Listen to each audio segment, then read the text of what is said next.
Right now, as you're reading this, you believe you're sitting comfortably inside your body, looking out at the world through your eyes like windows in a house.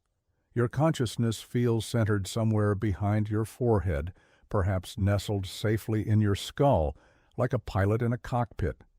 This feeling is so fundamental, so utterly convincing, that questioning it seems absurd. After all, where else would you be? But here's the thing that will shake you to your core. This entire experience, this feeling of being inside your body, is nothing more than an elaborate illusion crafted by your brain. You are not where you think you are. Science has discovered something so strange, so counterintuitive, that it challenges the very foundation of what you believe about your own existence. Think about the last time you looked in a mirror. You saw your face, your body, and you immediately recognized it as you. But what if I told you that the you observing that reflection isn't actually located where you think it is? What if the entire concept of being inside anything is a fundamental misunderstanding of how consciousness and reality actually work?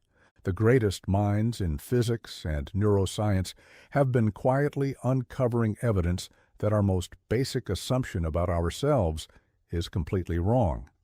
We've been living in a beautiful, convincing dream, and the time has come to wake up. This isn't just philosophical speculation or mystical thinking. This is hard science, backed by decades of research, quantum physics experiments, and neurological discoveries that paint a picture of reality so strange that even the scientists making these discoveries sometimes struggle to believe their own results. The truth about where you really are is hidden in plain sight, embedded in the very fabric of space and time, consciousness and matter. Today, we're going to journey into the heart of this mystery, guided by the revolutionary thinking of Richard Feynman and the most cutting-edge discoveries of modern science. What you're about to learn will forever change how you understand yourself and your place in the universe. But here's what makes this discovery even more remarkable.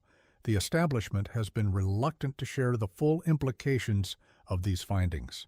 They've given you pieces of the puzzle, scattered fragments of truth wrapped in safe, digestible packages.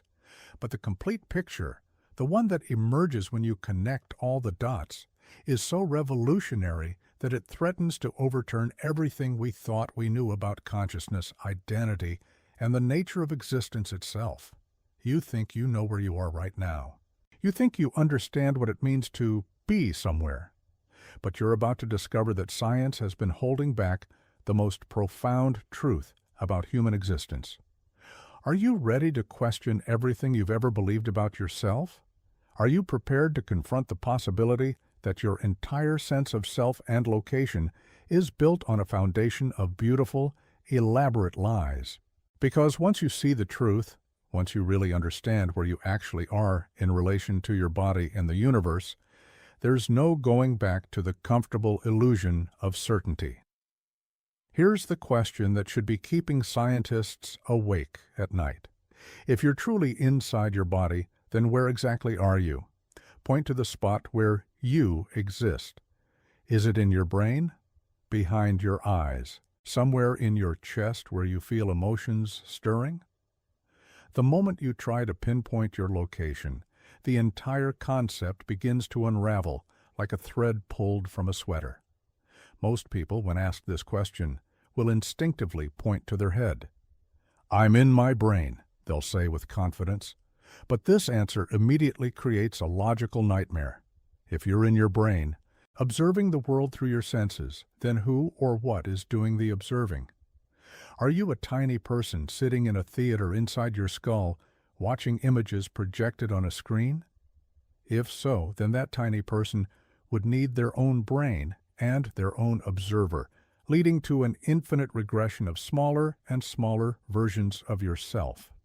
This is known as the Cartesian theater problem, and it's been tormenting philosophers and neuroscientists for centuries. The conventional scientific narrative tells us that consciousness emerges from neural activity, that somehow the firing of neurons creates the subjective experience of being you. But this explanation is like saying that a movie emerges from the screen it's projected on. It describes the mechanism, but completely fails to explain the experience. When you see red, taste chocolate, or feel joy, where is the you that's having these experiences? The brain can show us which neurons are firing, which chemicals are being released, but it can't show us the experiencing subject itself. Even more puzzling is the question of boundaries. Where does your body end and the external world begin? You might think the answer is obvious, at your skin, but your skin is constantly shedding cells, absorbing molecules from the environment, exchanging gases and particles with the air around you. At the atomic level, there is a constant flow of matter between what you call your body and everything else. The boundaries you think are solid and definite are actually fuzzy, permeable, and constantly shifting. Consider the air in your lungs right now. Is it part of you or part of the environment? What about the food in your stomach that's being digested? Or the bacteria in your gut that are essential for your survival but contain their own DNA? These questions reveal that even the most basic assumption that you have a clearly defined physical form that you inhabit is far more complex and mysterious than it appears.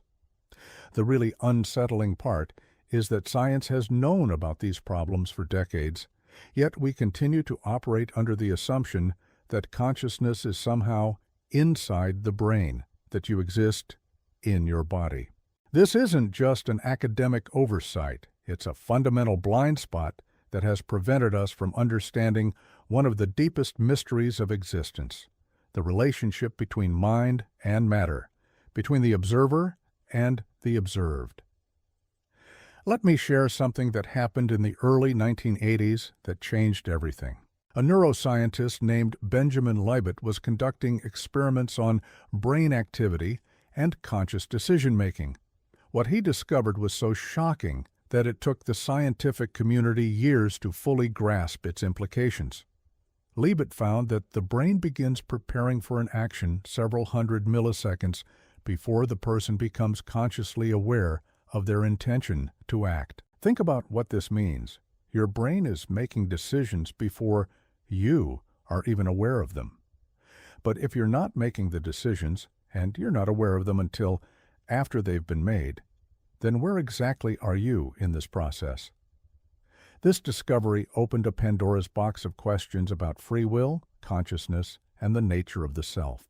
If the feeling of making decisions is an afterthought, a story your brain tells you to maintain the illusion of control, then what does it mean to be you? More importantly, where is this you that's receiving these post-decision reports from your brain? But Libet's experiments were just the beginning. In the late 1990s, researchers began using more sophisticated brain imaging technology to probe deeper into the mystery of consciousness and location.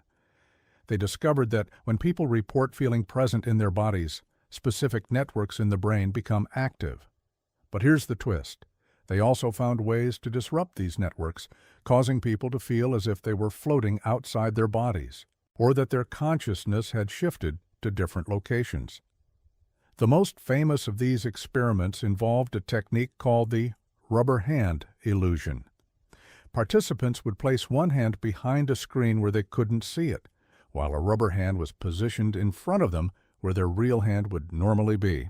When researchers simultaneously touched both the hidden real hand and the visible rubber hand, something extraordinary happened.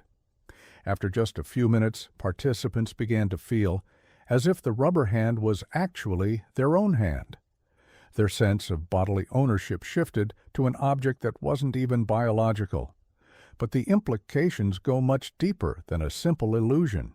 These experiments revealed that your sense of being in your body is actively constructed by your brain using sensory input, memory, and prediction. It's not a passive awareness of where you actually are. It's an active creation of where your brain thinks you should be. And if this sense of location can be manipulated so easily, then what does it tell us about the reality of your actual position in space and time? This is where Richard Feynman's revolutionary thinking becomes essential. Feynman had a unique ability to see through conventional assumptions and question the foundations of what everyone else took for granted. In his lectures on quantum mechanics, he often emphasized that our intuitions about location, identity, and separation are deeply flawed when applied to the fundamental level of reality. Have you ever watched Feynman explain the double-slit experiment? The way he describes how a single particle can simultaneously travel through two separate paths, existing in multiple locations until the moment of observation. There's a mischievous gleam in his eyes as he explains how the act of measuring forces reality to choose a single outcome from an infinite field of possibilities. But he wasn't just talking about particles. He was revealing something profound about the nature of existence itself. Comment below, have you ever had an out-of-body experience or a moment where you felt disconnected from your physical form? These experiences might be more than just unusual brain states. They could be glimpses into the true nature of consciousness and location. Your personal experiences with these phenomena could help us understand whether the sense of being in your body is as universal and fundamental as we assume, or whether it's just one possible configuration among many. Share your story, because these individual accounts are pieces of a larger puzzle that science is still trying to solve. The more we understand about the range of human experience with embodiment and location, the closer we get to uncovering the truth about where we actually exist in relationship to our physical forms. Feynman understood something that most people struggle to grasp. At the quantum level, the very concept of discrete objects existing in specific locations breaks down completely. Particles exist in probability clouds spread across space until the moment they're observed. And here's where it gets really interesting for our discussion about consciousness and bodily location. If the fundamental building blocks of your body, the particles that make up your neurons, your cells, your entire physical form, don't have definite positions until they're measured, then what does it mean to say that you are located inside this collection of indefinite positions? Feynman would often use analogies to help people understand quantum mechanics, but his favorite approach was to point out when analogies failed. Nobody understands quantum mechanics, he famously said, because our everyday experience of objects and locations simply doesn't apply to the quantum world. But what Feynman was really telling us is that our everyday experience of being inside our bodies might be just as fundamentally wrong as thinking of electrons as tiny balls orbiting a nucleus. The quantum field theory that Feynman helped develop tells us that particles are excitations in underlying fields that permeate all of space. An electron isn't a thing that exists in a location. It's a temporary disturbance in the electron field that extends throughout the universe. Similarly, the particles that make up your brain and body aren't objects contained within your skin. They're manifestations of fields that have no boundaries, no definite edges, no clear separation between inside and outside. But Feynman went even further in his later years, developing ideas about quantum computation and information theory that have profound implications for understanding consciousness. He realized that information, not matter, might be the fundamental substrate of reality. And if consciousness is a form of information processing, then asking where consciousness is located is like asking where a computer program exists inside a computer. The program isn't in any particular component. It's a pattern of information flow that emerges from the interactions between all the parts. This insight revolutionized how we think about the mind-body relationship. Instead of consciousness being contained within the brain like water in a bucket, consciousness might be a pattern of information integration that extends beyond the physical boundaries of the body. The brain doesn't contain consciousness. It participates in consciousness as part of a larger informational network that includes the body, the environment, and potentially the entire universe. Feynman's approach to understanding involved what he called looking at things from different angles. When he studied quantum electrodynamics, he didn't just accept the mathematical formalism. He developed entirely new ways of visualizing and thinking about electromagnetic interactions. His famous diagrams weren't just calculation tools. They represented a fundamentally different way of understanding how particles interact across space and time. Applying this same approach to consciousness, Feynman would have asked, what if we're looking at the question of location from the wrong angle? What if asking, where is consciousness, is like asking, what color is the number 7? The question itself might be based on a category error, a misunderstanding of what consciousness actually is. The experiments that followed Feynman's insights have been nothing short of mind-bending. In the 1990s, researchers at the University of California began studying what happens in the brain during meditation and altered states of consciousness. They found that as people reported feeling less identified with their physical body, specific brain networks associated with self-location became less active. But here's the crucial discovery. These people didn't become less conscious. They became differently conscious. The default mode network, a collection of brain regions that typically maintains our sense of being a separate self located in a body, showed decreased activity during these states. Meanwhile, networks associated with expanded awareness and connectivity actually increased their activity. It was as if the brain was trading its ordinary construction of a localized self for access to a more distributed form of consciousness. Even more fascinating were the reports from these experimental subjects. They consistently described feeling as if their consciousness had expanded beyond the boundaries of their body, sometimes feeling merged with their environment, or experiencing themselves as pure awareness without any spatial location at all.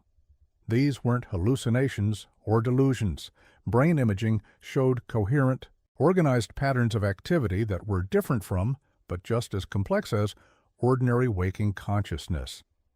The implications of these findings extend far beyond neuroscience. If consciousness can exist in multiple configurations, some of which don't involve a sense of being located inside the body, then our ordinary experience of embodied consciousness might be just one option among many, not the fundamental truth we assumed it to be. But the really revolutionary discovery came when researchers began studying the timing of conscious experience more precisely. Using advanced brain imaging techniques, they found that the conscious experience of being in your body is actually a reconstruction that happens after the fact.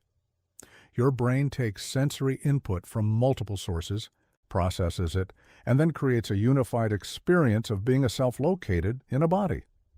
This processing takes time, meaning that your sense of being present in your body is always a memory, a constantly updated story about where you were a few milliseconds ago.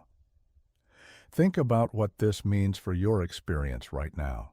The feeling of being present in your body as you read these words is actually a reconstruction based on sensory data that your brain collected moments ago. You're never actually experiencing your current location. You're always experiencing a slightly outdated model of where your brain thinks you are. It's like watching a movie that's projected from events that happened a few frames earlier, creating the illusion of real-time experience when what you're actually seeing is always in the past. This temporal gap reveals something profound about the nature of conscious experience. If your sense of location is always a reconstruction based on past data, then the you that feels present in your body is more like a narrator telling a story about where you've been than a passive observer of where you are. And if the narrator can be mistaken, influenced, or even temporarily silenced, then what does that tell us about the reliability of your sense of being inside anything? Modern physics has taken these insights even further through the study of quantum entanglement and non-locality. When particles become entangled, they remain connected in ways that transcend spatial separation. Measuring one particle instantly affects its entangled partner, regardless of the distance between them. Einstein called this spooky action at a distance because it seemed to violate our common sense understanding of how separate objects should behave. But what if consciousness operates according to similar principles? Recent research in quantum biology has shown that quantum effects, including entanglement, play important roles in biological processes like photosynthesis and possibly even neural computation. Some researchers have proposed that consciousness itself might be a quantum phenomenon, which would mean that the boundaries we draw around individual minds might be as artificial as the boundaries we draw around entangled particles. The technology we use every day provides compelling analogies for understanding these concepts. Consider your smartphone. Where is the intelligence that allows it to recognize your voice, translate languages, or predict your text messages? It's not inside the phone in any meaningful sense. The processing happens in data centers around the world, connected through networks that span continents. Your phone is more like a window into a distributed intelligence than a container for local intelligence. GPS technology offers another powerful analogy. Your phone doesn't figure out its location by looking inward. It determines its position by receiving signals from multiple satellites and calculating the intersection of those signals. Your brain might be doing something similar with consciousness, using multiple sources of information to construct a sense of location that feels internal but is actually determined by your relationship to external reference points. The implications extend to virtual and augmented reality technologies, which can convincingly relocate your sense of presence to entirely artificial environments. When you wear a VR headset and feel present in a virtual world, where are you in that moment? Your body remains in the physical room, but your consciousness feels transported elsewhere. These technologies reveal how malleable and constructed our sense of location actually is. Brain-computer interfaces are pushing these boundaries even further. Researchers have successfully connected human brains to robotic bodies, allowing people to control mechanical limbs through thought alone. Some participants report feeling as if the robotic limbs are part of their own body, expanding their sense of self to include artificial components. As these technologies advance, we're going to face increasingly difficult questions about where the self ends and external technology begins. The philosophical implications are staggering if consciousness is not contained within the body, but is instead a pattern of information processing that can extend across multiple platforms, biological and artificial. Then the entire concept of individual identity needs to be reconsidered. We might not be separate minds trapped in isolated bodies. We might be temporary focal points in a vast network of consciousness that permeates the universe. Environmental science adds another layer to this mystery. Research has shown that human consciousness is profoundly influenced by factors far beyond the body. Electromagnetic fields, air pressure, solar activity, and even the gravitational effects of celestial bodies. Some studies suggest that global events, from geomagnetic storms to social movements, correlate with measurable changes in human consciousness on a planetary scale. If your mental state is influenced by factors spanning from the quantum to the cosmic, then drawing boundaries around your consciousness becomes increasingly meaningless. The emerging field of consciousness research is revealing that what we call individual consciousness might be more like a temporary eddy in a river of awareness that flows through and around all things. The boundaries between self and environment, between mind and world, are not fixed barriers, but dynamic interfaces where information and influence flow in both directions. If you've made it this far, you've probably realized that everything you thought you knew about your location in the universe is far more mysterious and wonderful than you imagined.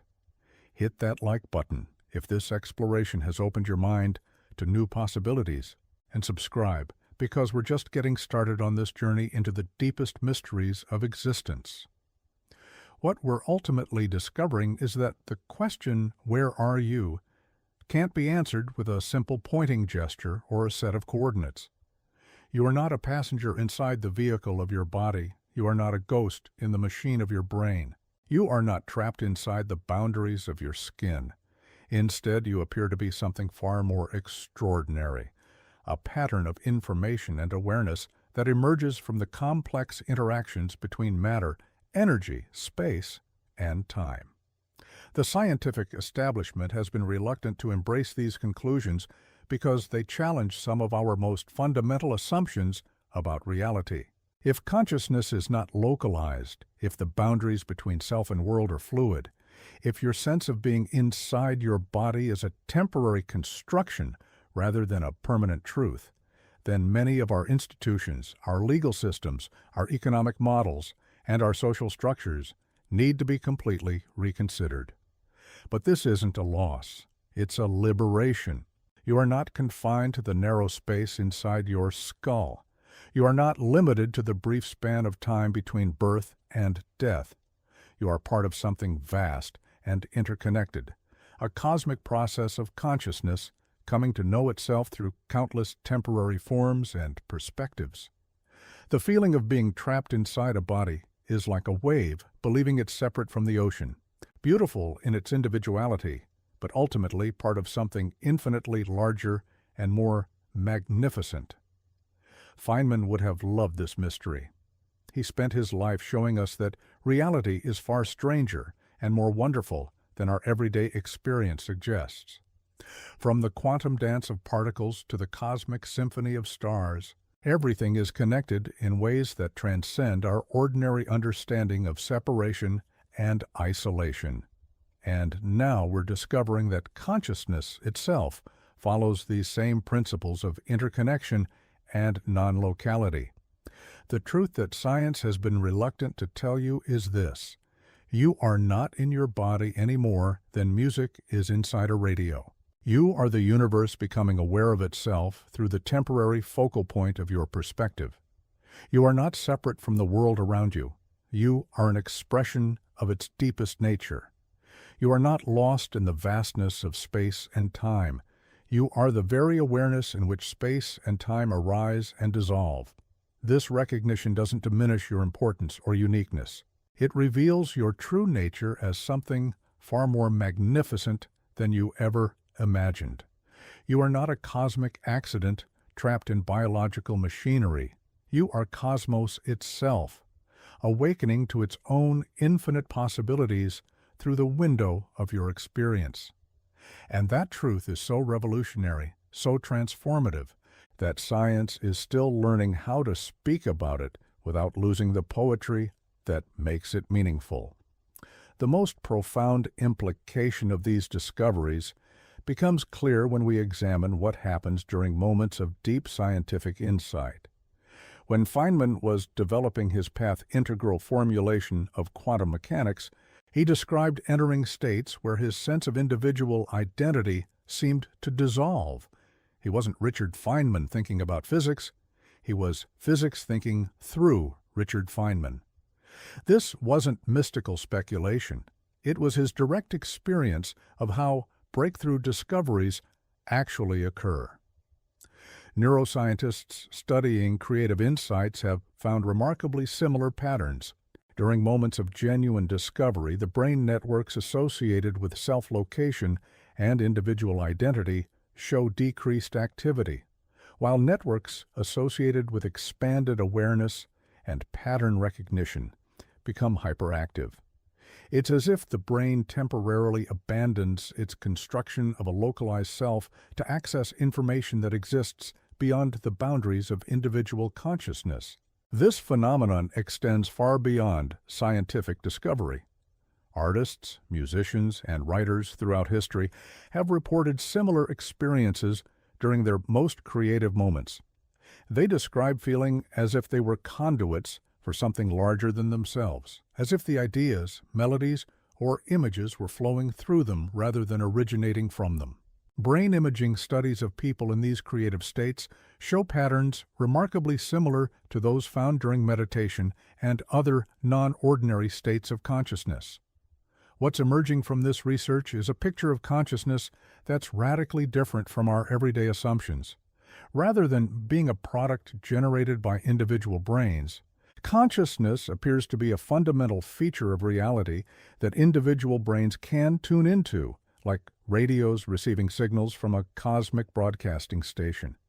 Your brain doesn't create consciousness any more than your television creates the programs you watch.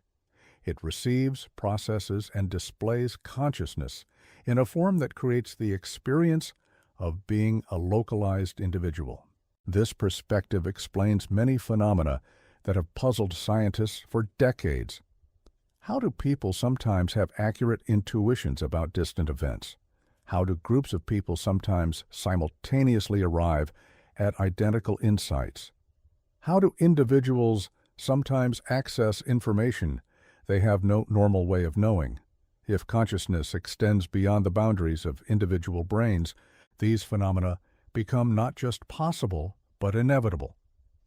The quantum field theory that Feynman pioneered suggests that all particles are excitations in underlying fields that permeate space. Similarly, what we call individual consciousness might be localized excitations in a universal field of awareness. Just as electromagnetic waves can exist independently of the devices that detect them, consciousness might exist independently of the brains that focus it into individual experiences.